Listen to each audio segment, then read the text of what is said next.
Latest Exchequer returns tell us then, Paul? Well, they paint a very rosy picture, actually, Colette. The first 3 months of this year actually saw the Exchequer record a small surplus of around €200 million.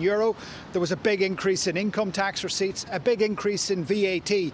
Now, of course, the direct year-on-year comparison compares back to that very strict lockdown that we were living through this time last year, so it does flatter to deceive somewhat. But the government and the Department of Finance believes that the economy is in a very strong position.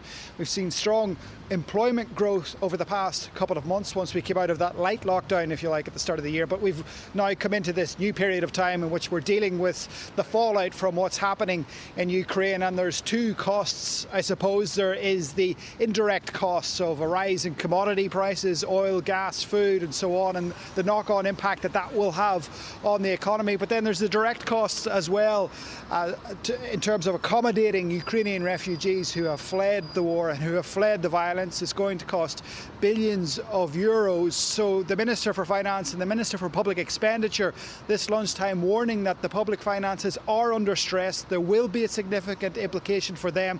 There will be a significant implication for economic growth here. This is what the Minister for Finance had to say a short time ago.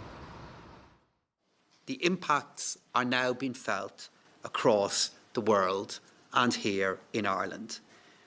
It creates new challenges for our public finances, and it does indeed increase the level of uncertainty as we now face as we look to the future.